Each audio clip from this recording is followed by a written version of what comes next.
అదే విధంగా ఎవరైతే సిఐ గారు రామకృష్ణ గారు ఉన్నారో ఆయనకి ఎగెన్స్ట్ గా ఏ హక్కుతో మీరు ఆయనకి బ్రీత్ అనలైజర్ టెస్ట్ చేశారు, బిఎన్ఎస్ఎస్ లో ఏ సెక్షన్ ఆధారం చేసుకొని మీరు ఆయన్ని అంటే బ్రీత్ అనలైజ్ చేశారు, మీరు పోలీస్ స్టేషన్కి వచ్చే వారిని అందరినీ ఇలాగే చేస్తారా, మీ సమాధానాన్ని 29వ తారీఖు అంటే 2 వారాల్లోపు తెలియజేయమంది.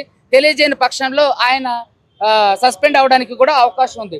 అయితే ఈ క్రమంలో మనకి ఏంటంటే ఈ మంగ్లీ గారి కేసు వాదిస్తున్నప్పుడు నుంచి ఆవిడ మీద కేసులు పెట్టి ఆవిడకి సంబంధించినటువంటి విషయాలన్నీ కూడా నేను మీడియాలో చెప్పడం ద్వారా అనేక మంది నాకు ఫోన్ చేసి వాళ్ళ కమ్యూనిటీ పెద్దల దగ్గర నుంచి అదేవిధంగా ఉస్మానియా యూనివర్సిటీలో వాళ్ళ కమ్యూనిటీకి సంబంధించినటువంటి కొంతమంది ఎవరైతే ఉన్నారో ఏది లీడర్లుగా చెప్పుకుంటూ news and print and electronic మీడియాలో నన్ను బహిరంగంగా బెదిరించారో వాళ్ళందరి మీద యాక్షన్ తీసుకోమని, అదే విధంగా ఎవరైతే మంగ్లీ ఉన్నారో ఇప్పటి వరకు కూడా ఎందుకని వాళ్ళ తమ్ముడి మీద కేసు ఫైల్ చేయలేదు, నిజాన్ని నిర్భయంగా బయటకు తీసుకురావడానికి మంగ్లీ గారికి ఎందుకు భయం?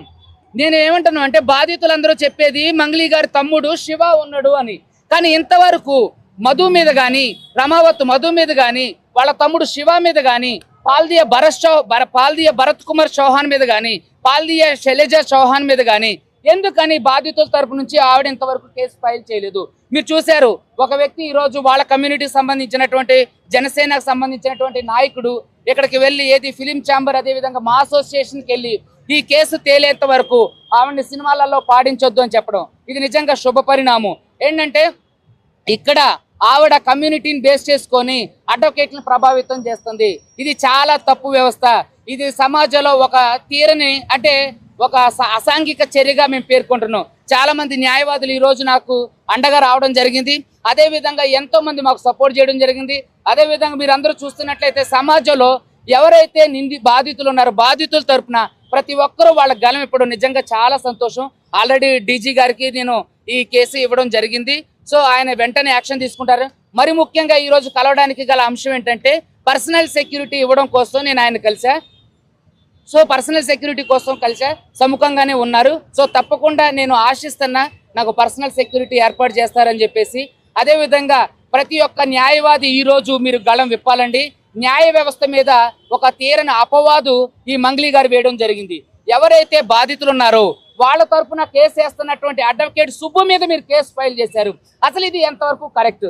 అసలు సుబ్బు ఎవరు? సుబ్బు మిమ్మల్ని ఎవరన్నా ప్రత్యక్షంగా మిమ్మల్ని విమర్శించిండా, మిమ్మల్ని తిట్టిండా, మిమ్మల్ని ఏమన్నా అసహ్యమైన మాటలంటా? మీరు చూశారు మీడియా మిత్రుల స్టార్టింగ్ డే 1 నుంచి ఇప్పటి వరకు కూడా మీడియాలో నేను ఎప్పుడు కూడా ఆవిడని అసభ్యంగా మాట్లాడలేదు, అసభ్యకరమైన కామెంట్ చేయలేదు. ప్రత్యక్షంగా నేను ఎప్పుడు ఆవిడని తిట్టలేదు. On behalf of my clients తరపునే నేను మాట్లాడాను. నా క్లయింట్స్ ఇది చెప్పారు, నా క్లయింట్స్ అది చెప్పారు, నా క్లయింట్స్ ఈ ఆధారాలు ఇచ్చారు, నా క్లయింట్స్ ఈ ఆధారాలు ఇచ్చారని. అదేవిధంగా మొదట్లో మంగ్లీ గారు అసలు నాకు రమావత్ మధు ఎవరో తెలియదు అన్నారు. తర్వాత చూస్తే ప్రైవేట్ ఫంక్షన్స్లో, బర్త్డే ఫంక్షన్స్లో, ఆమె చేస్తున్నటువంటి పాటలకు సంబంధించినటువంటి ఫంక్షన్స్లో ఆయన తరచూ కనపడుతూనే ఉన్నారు. తర్వాత మా బంజారా బిడ్డ మేము ఆయన్ని ఆదరించామన్నారు.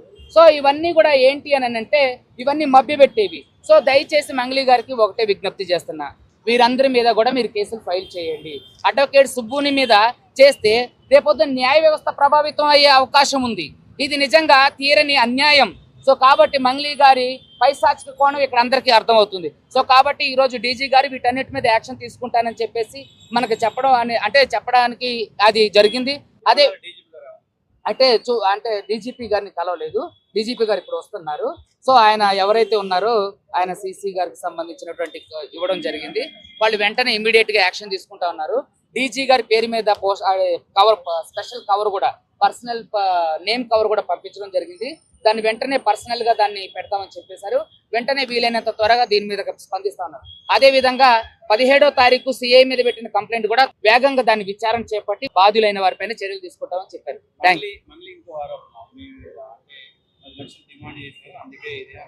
చెప్పే కదండి, ఎక్కడైనా సరే ఒక్క దగ్గర ప్రూవ్ చేయమన్నా.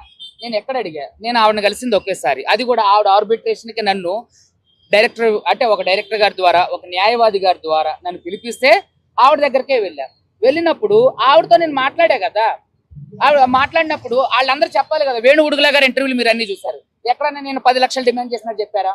కార్తిక్ కొడగండ్ల గారి ఇంటర్వ్యూలు చూశారు. ఎక్కడైనా నేను 10 లక్షలు డిమాండ్ చేయడం చూసారా?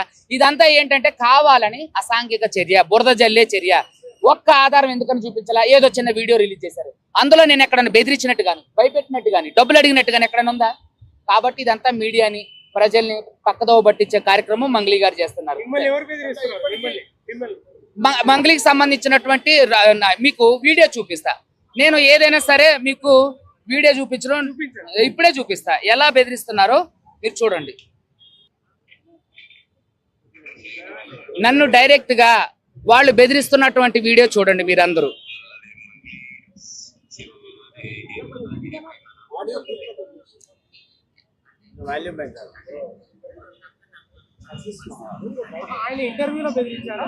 ఆహా, ఆయన ఇంటర్వ్యూ చేస్తున్నప్పుడు వేరే వ్యక్తి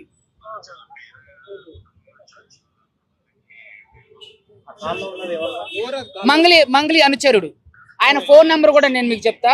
ఇది మీరు చూస్తున్నారు కదా, మంగ్లీ అనుచరుడు నాకు ఫోన్ చేసి నువ్వెవడ్రా చేయడానికి అంటే నువ్వెవరు అని అంటే అతని పేరు చెప్పడానికి కానీ నేను బిజినెస్ చేస్తా అంటే నువ్వేం బిజినెస్ చేస్తావు అంటే కూడా ఆయన బిజినెస్ కు సంబంధించి వివరం చెప్పకపోగా ఇందులో మంగ్లీకి సంబంధం లేదు, మంగ్లీ నువ్వెందుకు తీసుకొస్తున్నావు అంటే నేనన్నా అసలు నువ్వెవడో మంగ్లీకి సంబంధం లేదంటానికి నువ్వు కోర్టా పోలీసా?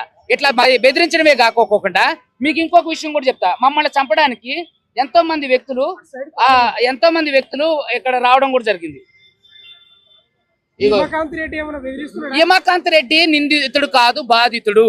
ఆయన డే 1 రోజు నుంచి కూడా ఇప్పటి వరకు కూడా అది ఈఓడబ్ల్యూ లో ఉంది కాబట్టి ఖచ్చితంగా ఆ విషయాలు తేలితే అతనికి సంబంధించిన బ్యాంక్ ట్రాన్సాక్షన్స్ కానీ అతనికి సంబంధించినటువంటి ఏ ఒక్క ఆధారం కూడా వాళ్ళ దగ్గర లేదు. ఎవరైతే హిమకాంత్ రెడ్డి ఉన్నాడో అతను కూడా ఒక ఏజెంట్, డబ్బులు కలెక్ట్ చేసిన ఏజెంట్ కాబట్టే తను వచ్చి అతను కూడా విచారణకు అందుబాటులో వెళ్ళాడంటే తను అంటే మామూలుగా నాకు తెలిసి పారిపోయి ఉండొచ్చు, అంటే వెళ్ళిపోయి ఉండొచ్చు. కోర్టులో బెయిల్ వేసిన తర్వాత అతను మీడియా ముందుకు రావడానికి అవకాశం ఉంది. తను ఎక్కడుండో కూడా మనకు తెలీదు. ఇగో లేదండి, మనకి అతను టచ్ లో లేడు. ఎందుకంటే ఇగో చూడండి మీకు ఇగో చూడండి మమ్మల్ని ఎవరైతే మంగ్లీ అనుచరులు ఉన్నారో చూపిస్తున్నా, మంగ్లీ అనుచరులు ఉన్నారో వాళ్ళు ఎలా మమ్మల్ని వెంబడిస్తున్నారో, ఎలా అడిగితే వివరాలు అడిగితే పారిపోతున్నారో మీకు చూపిస్తా. ఎక్కడ తగ్గే ప్రసక్తే లేదు. ఖచ్చితంగా బాధితులకు న్యాయం జరిగేంత వరకు నేనుంటా. అదే విధంగా మంగ్లీ గారు ఏదైతే ఆరోపణలు చేశారో అవన్నీ కూడా ప్రూవ్ చేయాలి. లేకపోతే మేడం గారికి హైకోర్టులో సినిమా చూపిస్తా. తప్పకుండా ఎక్కడైనా ఇప్పుడు ఆవిడకి సంబంధించినటువంటి ఏ ఆధారం లేకపోతే నిరూపించుకోమనండి. వాళ్ళ తమ్ముడు ప్రత్యక్షంగా ఎందుకుండో, ఎవరైతే ప్రధాన నిందితుడు రమావత్ మధు ఉండో మీకు డైమండ్ నెక్లెస్ కొనిచ్చిందని ఎవడైతే భరత్ నాయక్ ఎవరో మొన్న ఒక ప్రధాన మీడియాలో కూడా చెప్పిండు. మీ అభిషేక్ నాయక్ ఎందుకు మీకు పరిచయం అయితే డైమండ్ నెక్లెస్ కొనిచ్చేంత పరిచయం ఎక్కడిది? మీరు పాటలు పాడుతుంటే మీ బ్యాండ్ లో అతనుండి ఎంజాయ్ చేసే పరిచయం ఎక్కడిది? మీరు వాళ్ళ ఇంటికి వెళ్ళి అర్ధరాత్రి ఫోటోలు దిగొచ్చేంత పరిచయం ఎక్కడిది?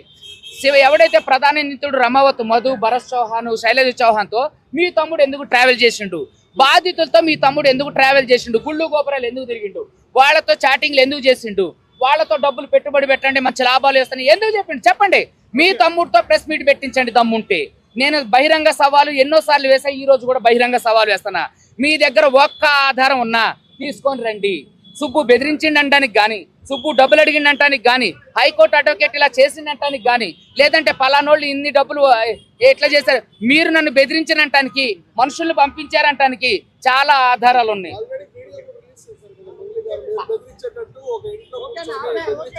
అయితే దాంట్లో ఎక్కడైనా నేను బెదిరించినట్టు గాని, డబ్బులు అడిగినట్టు గాని భయపెట్టి వాళ్ళే నన్ను బ్రతిలాడుతున్నారు.